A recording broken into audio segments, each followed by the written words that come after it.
আলহামদুলিল্লাহ রাব্বিল আলামিন ওয়াসসালাতু ওয়াসসালামু আলা নবিয়িনা মুহাম্মদ ওয়া আলিহি ওয়া আসহাবিহি আজমাইন আম্মা বা'দ। সকল প্রশংসা মহান মালিক রব্বুল আলামিনের জন্য। দরুদ এবং সালাম নাজিল হোক তাঁরই প্রিয় রাসূল এবং তার সকল আলো আসহাব সকলের প্রতি। আল্লাহুম্মা সাল্লি আলাইহিম আল্লাহুম্মা বারিক আলাইহিম।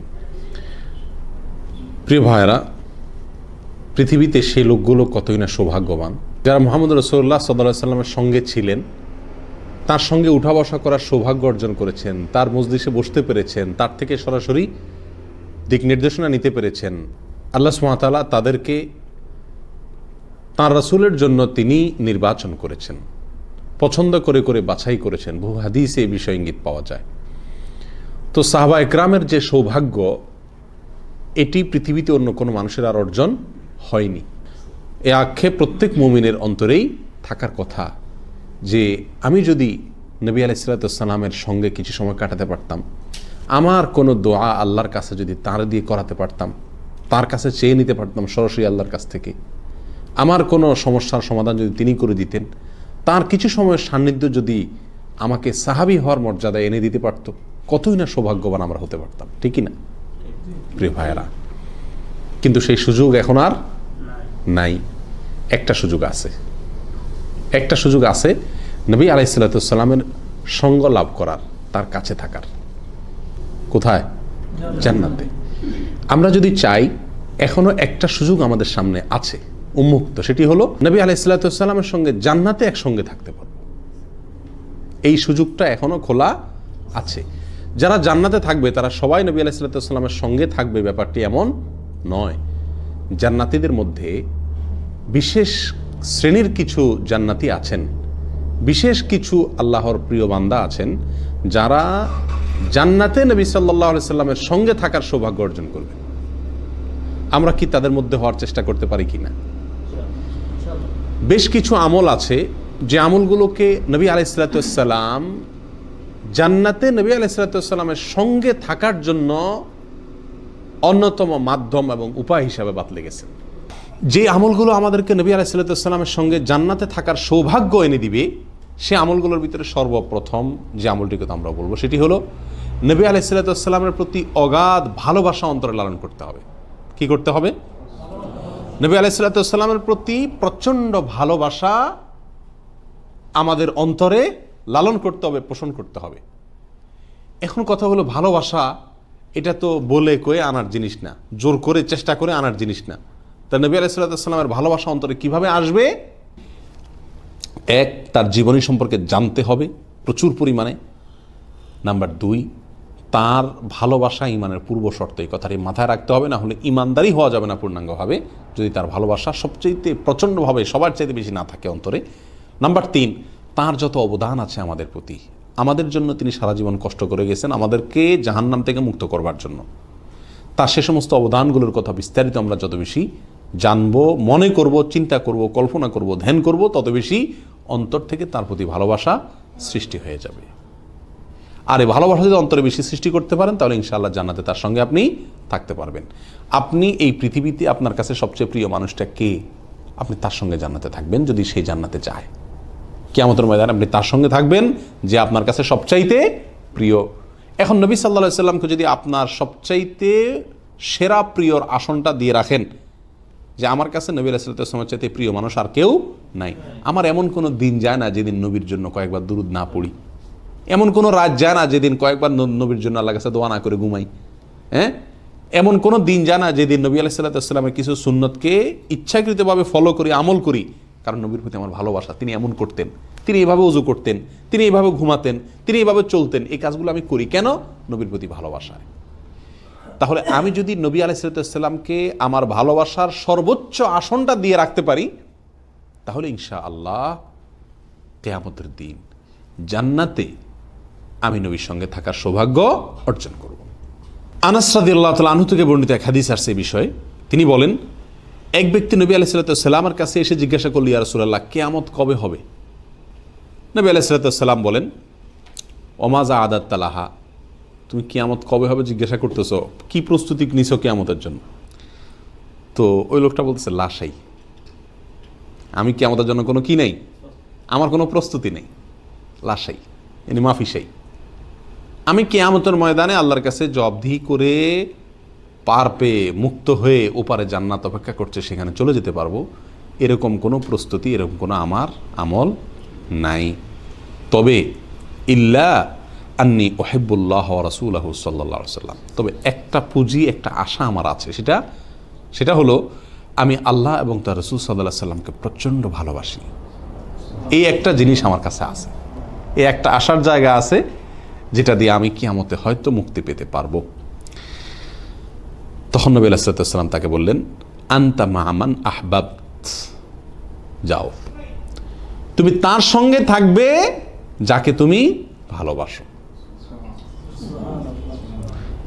আনাস রাদিয়াল্লাহু তাআলা আনহু বর্ণনাকারী, তিনি বলেন, আমরা কখনো অন্য কোনো কথায়, অন্য কোনো বিষয়ে এত আনন্দিত হই নাই যত আনন্দিত হয়েছি সেই দিনের রাসূলের এই কথাটা শুনে, যে আনতা মা'মান আহবাবত, তুমি যাকে ভালোবাসো তার সঙ্গেই তুমি থাকবে কিয়ামতে, পরকালে আখিরাতে তুমি তার সঙ্গেই থাকবে।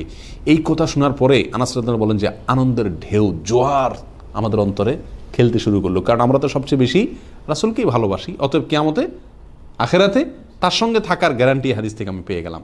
আমরা খুশি হয়ে গেলাম যে তাহলে কিয়ামতে আমরা রাসূলের সান্নিধ্য থেকে দূরে আর সরব না। প্রিয় ভাইয়েরা, এই হাদিস আমাদেরকে জানিয়ে দিচ্ছে যে আমি যদি রাসূল সাল্লাল্লাহু আলাইহি ওয়াসাল্লামের ভালোবাসা অন্তরে সবচেয়ে বেশি লালন করি, তাহলে কিয়ামতের দিন আখিরাতে ইনশাআল্লাহ রাসূলের সঙ্গে জান্নাতে থাকার সৌভাগ্য অর্জন হবে। আল্লাহ আমাদেরকে সে তৌফিক দান করুন। নাম্বার 2, দ্বিতীয় আমল। এ প্রসঙ্গে রবিয়া ইবনে কাব আল ইসলামী রাদিয়াল্লাহু তাআলা আনহু তিনি বলেন, আমি নবী সাল্লাল্লাহু আলাইহি ওয়াসাল্লামের কাছে রাতে থাকতাম, তো একবার তার জন্য আমি উজুর পানি নিয়ে আসলাম এবং ঘুম থেকে ওঠার পরে পাক সাফ হওয়ার জন্য যা যা লাগে সেই আইটেমগুলো হাজির করলাম তার খেদমতে, সেবায়। তো এগুলো যখন সামনে হাজির করে দিলাম, নবী আলাইহিস সালাম আমার এই খেদমতে, আমার সেবায় খুশি হয়ে তিনি আমাকে বললেন যে, সাল, আমার কাছে কিছু চাও তুমি, রবিয়া তুমি আমার কাছে কিছু চাও। তো সাহাবী বলেন, আমি তখন বললাম, আসআলুকা মুরাফাকাতাকা ফিল জান্নাহ, হে আল্লাহর রাসূল, আমি আপনার কাছে চাই জান্নাতে আমি আপনার সঙ্গে যেন থাকতে পারি। নবী আলাইহিস সালাম বলেন, আওয়া গায়রা যালিক, অন্য কিছু চাও। এত বড় জায়গায় হাত দিবে লোক, তিনি চিন্তাও করেন নাই, যে মনে করছে ছোটখাটো কিছু চাবে আর কি, আল্লাহর কাছে ক্ষমা টমা চাবে, হয়তো বিশেষ কিছু চাবে। এখন চাইতে চাইতে সে একেবারে সর্বোচ্চটাতে হাত দিয়ে বসছে, জান্নাতে চাইতে চাই, শুধু সেটা না, জান্নাতে আপনার সঙ্গে থাকতে চাই, সবচেয়ে বড়টা হাত দিছে না। নবী আলাইহিস সালাম বলেন যে, আওয়া গায়রা যালিক, এছাড়া আর কোনো চাহিদা আসেনি তোমার, সেটা বলো। লোকটা বলে, কুলতু হুয়া যাক, আমার চাহিদা সেটাই একটাই, আর কোনো চাহিদা নেই, আমার ওইটাই লাগবে, আপনি যেহেতু চাইতে বলছেন আমি ওইটাই চাইছি। তখন নবী আলাইহিস সালাম বললেন, ফাআইন্নি আলা নাফসিকা বিকাসরাতি সুজুদ, যদি জান্নাতে আমার সঙ্গে থাকতে চাও তাহলে তুমি আমাকে হেল্প করো, আমি তোমাকে জান্নাতে আমার কাছে টেনে নিব, যে আমার কাছে তোমাকে রাখবো, যে তার জন্য তুমি আমাকে একটা কাজ করে হেল্প করো। সেটা কি? বেশি বেশি সিজদা করো। যত বেশি আল্লাহর সিজদা করতে থাকবা, তত বেশি আমার কাছে থাকার সুযোগ তোমার জন্য তৈরি হবে জান্নাতে। এই হাদিস থেকে জানা গেল দ্বিতীয় আমলটি হলো নবী আলাইহিস সালামের সঙ্গ লাভ করার জন্য, জান্নাতে তার সঙ্গে থাকার জন্য দ্বিতীয় আমল হলো বেশি বেশি কি করতে হবে? সিজদা করতে হবে, অধিক পরিমাণে সিজদা করতে হবে। 5 ওয়াক্ত সালাত কেউ ত্যাগ করে নবীর সঙ্গে জানাতে থাকবে, এটা তো কল্পনাই করা যায় না। 5 ওয়াক্ত সালাত তো পড়বেই, আগে পরের সুন্নতগুলো পড়বে, নফল সালাত পড়বে, বেশি বেশি সিজদা করবে, বেশি বেশি আমল নামাজ পড়বে। যত বেশি নফল নামাজ পড়বে, যত বেশি ফরজ নামাজের গুরুত্ব দিবে, যত বেশি সিজদা করবে, তত বেশি নবী আলাইহিস সালামের সঙ্গে জান্নাতে থাকার সৌভাগ্য অর্জন হবে ইনশাআল্লাহ। যখন সিজদা করতে কষ্ট হবে তখন এই কথা মনে করব যে আমার এই সিজদা, আমার এই নামাজ পড়তে কষ্ট হচ্ছে, তো যদি আমি কষ্ট উপেক্ষা করে আমি সিজদায় পড়ি, আমার রাসূলের সঙ্গে জান্নাতে থাকার সৌভাগ্য তৈরি হবে, তার পথ সুগম হবে। অতএব দ্বিতীয় আমল হলো নবী আলাইহিস সালামের সঙ্গে জান্নাতে থাকতে হলে বেশি বেশি সিজদা করতে হবে, অর্থাৎ বেশি বেশি নামাজ পড়তে হবে। আল্লাহ আমাদেরকে সেই আমলটাও করার তৌফিক দান করুন। নাম্বার 3, তৃতীয় আমল হলো নবী আলাইহিস সালামের বেশি বেশি আনুগত্য করতে হবে, তার বেশি বেশি অনুসরণ করতে হবে। হুবহু তিনি যা করেছেন তা করা, তিনি যা বলেছেন তা বলা, তিনি যা করতে বলেছেন সেটাই করা, তাকে ফলো করার জন্য পাগল পড়া থাকতে হবে। আপনি যদি জান্নাতে নবী সাল্লাল্লাহু আলাইহি সাল্লামের সঙ্গে থাকতে চান, তৃতীয় আমল হলো নবী সাল্লাল্লাহু আলাইহি সাল্লামকে ফলো করতে হবে পুঙ্খানুপুঙ্খ রূপে, যেটাকে পদাঙ্ক অনুকরণ বলে। তার ব্যতিক্রম আমি করব না। আমার ঘুম যাওয়া, আমার ঘুম থেকে উঠা, আমার খাওয়া, আমার নাওয়া, আমার অজু, আমার তাহারাত, আমার ব্যবসা বাণিজ্য, আমার আচার আচরণ, আমার কায় কারবার সব কিছু হবে নবী সাল্লাল্লাহু আলাইহি সাল্লামের অনুরূপ। আমি যখন ঘুমাতে যাব তখন চিন্তা করব তিনি ঘুমোতে গেলে কি কি আমল করতেন, কি কি আমল করতে বলেছেন, আমি সেগুলো করে তারপর ঘুমাবো, কারণ আমি রাসূলকে ভালোবাসি। ঠিক না ভাই? ঠিক। এটা যত বেশি আপনি করতে পারবেন, আমরা করতে পারবো, তত বেশি জান্নাতে নবী আলাইহিস সালামের সঙ্গে থাকার কি হবে? সৌভাগ্য অর্জন হবে, সুযোগ তৈরি হবে, রাস্তা এবং দুয়ার তত বেশি খুলবে ইনশাআল্লাহ। এই বিষয়ে আব্দুল্লাহ ইবনে আব্বাস রাদিয়াল্লাহু তাআলা আনহু বর্ণিত একটা হাদিস আমরা উল্লেখ করতে পারি। এক ব্যক্তি নবী আলাইহিস সালামের কাছে এসে বলল, ইয়া রাসূলুল্লাহ, আমি আপনাকে ভালোবাসি, এত বেশি ভালোবাসি যে আমার মনে পড়ে মাঝে মধ্যে কোনো কাজে কখনো যদি আমি আসতে না পারি আপনার কাছে, আপনাকে একটু দেখতে না পারি, তো ওই দিন ওই সময় আমার মনে হয় আমি মরে যাব। কি বলেন? সবচেয়ে প্রিয় মানুষটার প্রতি এরকম একটা ভাব মানুষের একটা সময় তৈরি হয় কি হয় না? এই সাহাবী রাসূল সাল্লাল্লাহু আলাইহি সাল্লামকে কীরকম ভালোবাসতেন, যে ভালোবাসায় এরকম পাগল পড়া ছিলেন যে তাকে কোনোদিন না দেখলে তিনি প্রাণ বের হয়ে যাবে, তার এরকম কষ্ট তিনি অনুভব করতেন। তো ওই সাহাবী বলেন, ইয়া রাসূলুল্লাহ, তখন আমার মনে হলো যে দুনিয়াতে আপনাকে ছাড়া আমি এভাবে থাকতে পারি না, আমার কষ্ট লাগে, আমার মনে হয় আমি মরে যাব, এত ভালোবাসা আপনার জন্য হয়, তো আখেরাতে জান্নাতে তো নিশ্চয়ই আপনি অনেক আফার ক্লাসে থাকবেন, আমরা তো এত আফার ক্লাস পাওয়ার কথা না, আপনি আল্লাহর নবী, তাহলে সেখানে আমি কিভাবে আপনার থেকে দূরে জান্নাতে সাধারণ ক্লাসে থাকব? দুনিয়াতে তো সুযোগ আছে, কোনো ক্লাস নাই, যাইতে পারতেছি আপনার কাছে, কিন্তু সেখানে তো সে সুযোগ থাকবে না ইয়া রাসূলুল্লাহ। তো এই কথা যখন মনে করি আমি আর স্থির থাকতে পারি না, এবং তিনি রীতিমতো দাবি করে বসলেন, ইয়া রাসূলুল্লাহ, আমি চাই জান্নাতে আমি আপনার ক্লাসে আপনার সঙ্গে থাকব, এই সুযোগ আমার কিভাবে হবে আপনি বলেন শুধু, আমি চাই জান্নাতে আপনার সঙ্গে থাকবো, আপনার সঙ্গে থাকতে চাই। নবী আলাইহিস সালাম কিছুই বললেন না তাকে, লোকটাকে কোনো জবাবই দিলেন না, কারণ জান্নাতে আল্লাহ রসুলের যে মর্যাদা আল্লাহ তাআলা দিবেন, তো আল্লাহ রসুলের মর্যাদা একজন সাধারণ মানুষ সেই আফার ক্লাসে ভিআইপি প্যান্ডেলে কীভাবে, ভিআইপি জান্নাতের ক্লাসে কীভাবে থাকবে? কঠিন একটা চাওয়া তো বেচারার। তো রাসূল আকরাম সাল্লাল্লাহু আলাইহি সাল্লাম কোনো জবাব দিলেন না, জবাব না দিয়ে চুপ থাকলেন, লোকটা তার ব্যাকুলতার কথা বলে চলে গেলেন। এরপর আল্লাহ সুবহানাহু ওয়া তাআলা সূরা নিসার 69 নম্বর আয়াত নাজিল করলেন।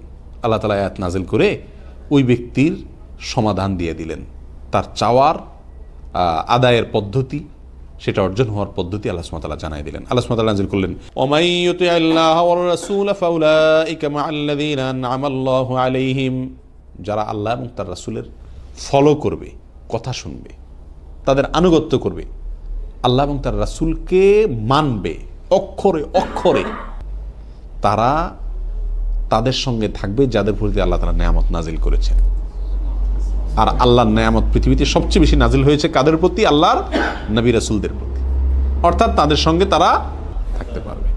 সূরা নিসার এই আয়াত নাজিল হওয়ার পরে নবী আলাইহিস সালাম লোকটাকে ডাক দিলেন, ডাক দিয়ে বলেন, আসো, তোমার খবর আছে, তুমি যে ব্যাকুলতার কথা বলছো, তুমি যে চিন্তা করছো দুনিয়াতে আমাকে পাও, জান্নাতে আমাকে পাবা না, আল্লাহ সুবহানাহু ওয়া তাআলা আয়াত নাজিল করছেন তোমার এই চাওয়ার পরেই, তার মানে আয়াতে তোমার চাওয়ার সমাধান আছে।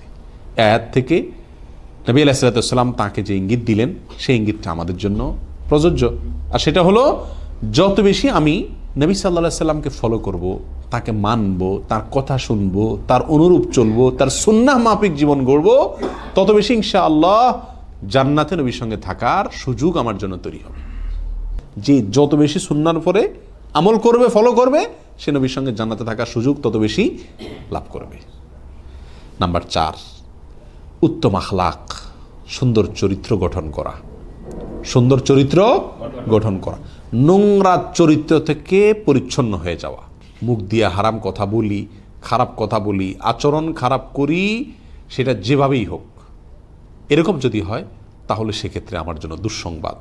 আর সুসংবাদ হবে ওই সব লোকদের জন্য যারা তাদের চরিত্রকে, আখলাককে সুন্দর রাখে, আচার আচরণ ভালো, ব্যবহার ভালো, এই লোকগুলো জান্নাতে নবী সাল্লাল্লাহু আলাইহি ওয়াসাল্লামের সঙ্গে থাকবে।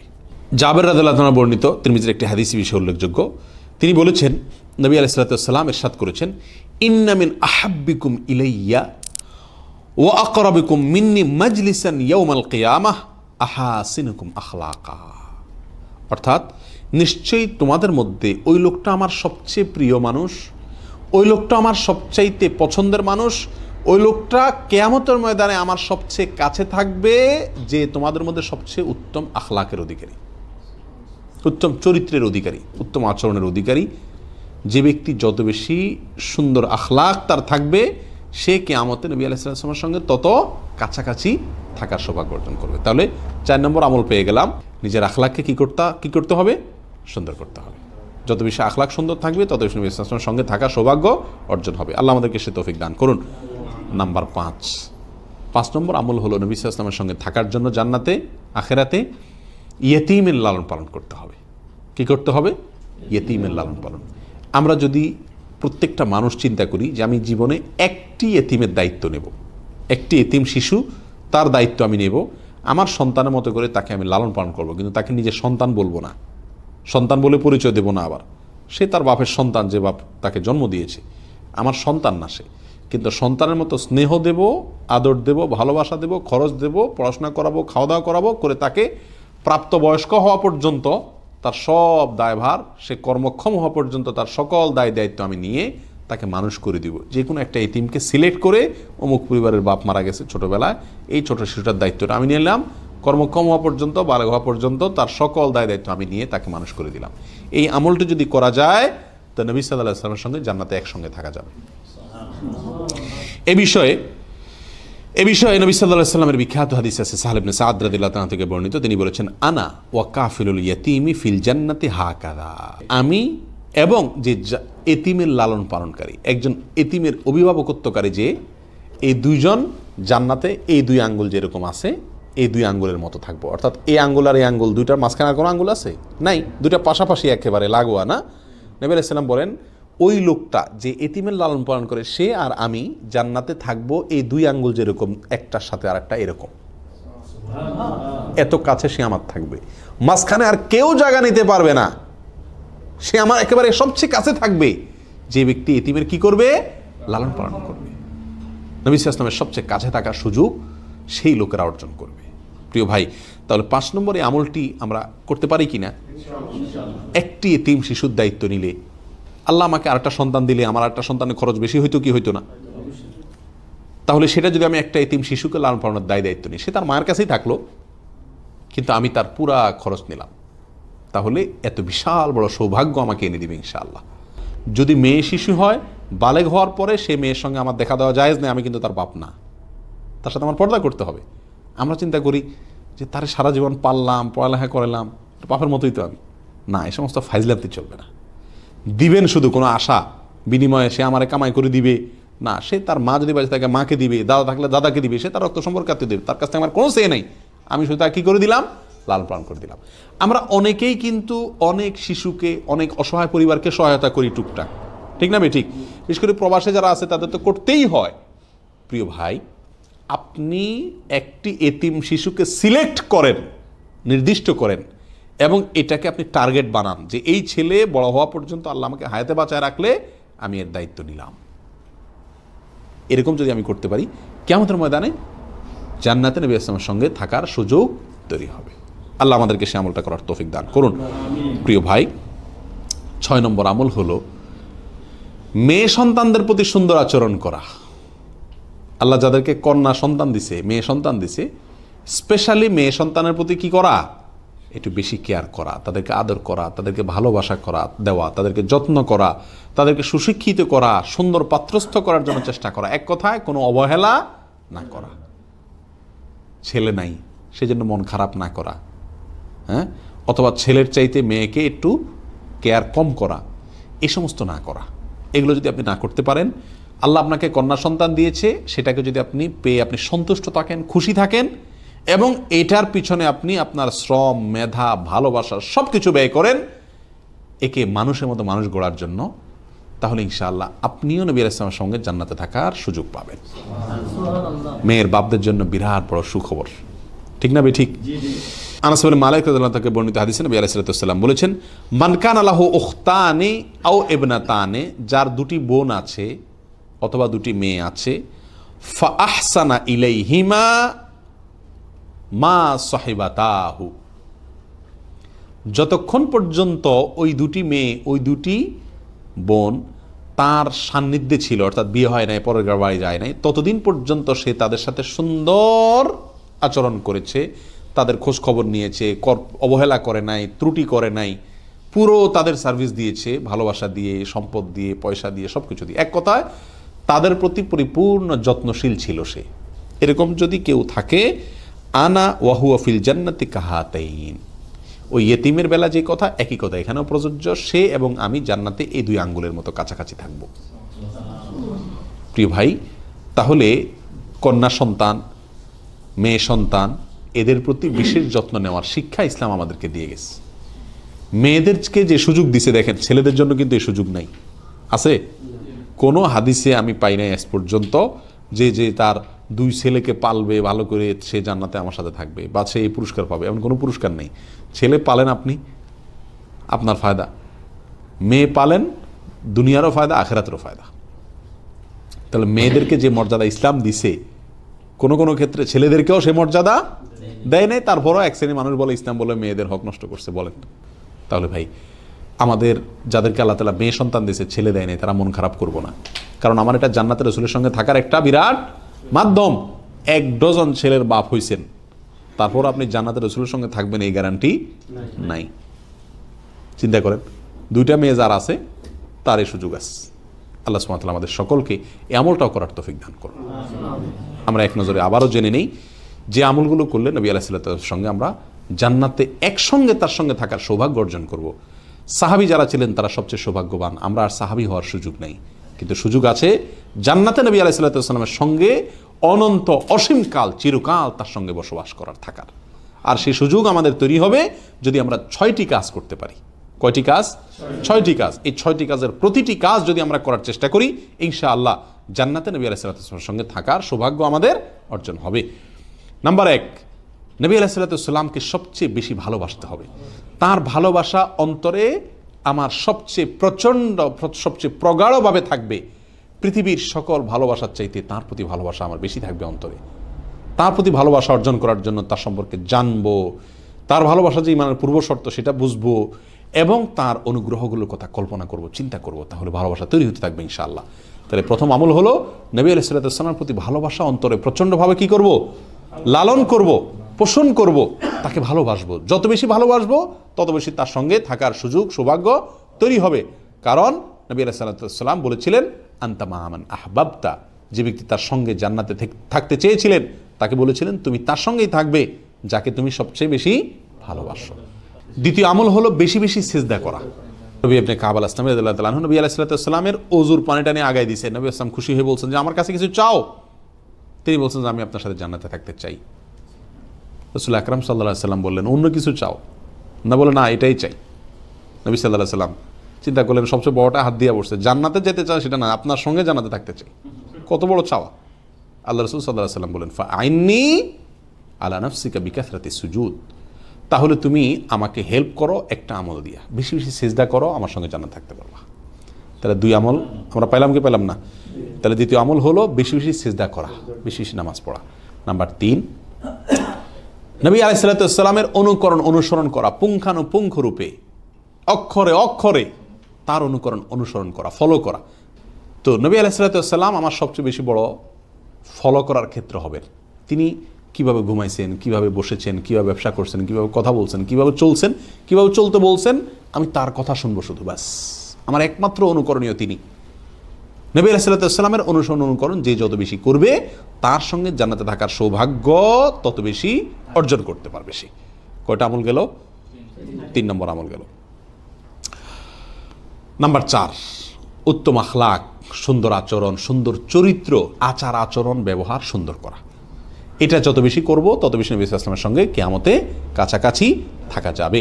নাম্বার 5, ইয়েতিমকে লালন পালন করা। কারণ নবী সাল্লাল্লাহু আলাইহি ওয়াসাল্লাম বলেছেন আমি এবং ইয়েতিমের লালন পালনকারী এই তর্জনী এবং মধ্যমা এই 2 আঙ্গুলের মতো পাশাপাশি থাকব। নাম্বার 6, যারে আল্লাহ সুবহানাহু ওয়া তাআলা মেয়ে সন্তান দিয়েছেন অথবা বোন দিয়েছেন, তারা বোন এবং মেয়ে সন্তান এদেরকে ছোটোবেলা থেকে যতদিন তাদের বিয়ে শাদী না হয় নিজের কাছে থাকে ততদিন পর্যন্ত, এবং বিয়ের পরে তো বটেই, তাদের সঙ্গে সুন্দর আচরণ করবে, ব্যবহার করবে, আদর যত্ন করবে, সোহাগ দিবে, তাদেরকে বড় করে তুলবে। এই তাদের প্রতি সদাচরণের বিনিময়ে নবী আলাইহিস সালামের সঙ্গে কী করা যাবে? জান্নাতে একসঙ্গে থাকা যাবে। এই 6টি আমল, আল্লাহ সুবহানাহু ওয়া তাআলা আমাদের সকলকে এই 6টি আমলের প্রতিটি আমলকে জীবনের তরে একেবারে আঁকড়ে ধরার তৌফিক দান করুন।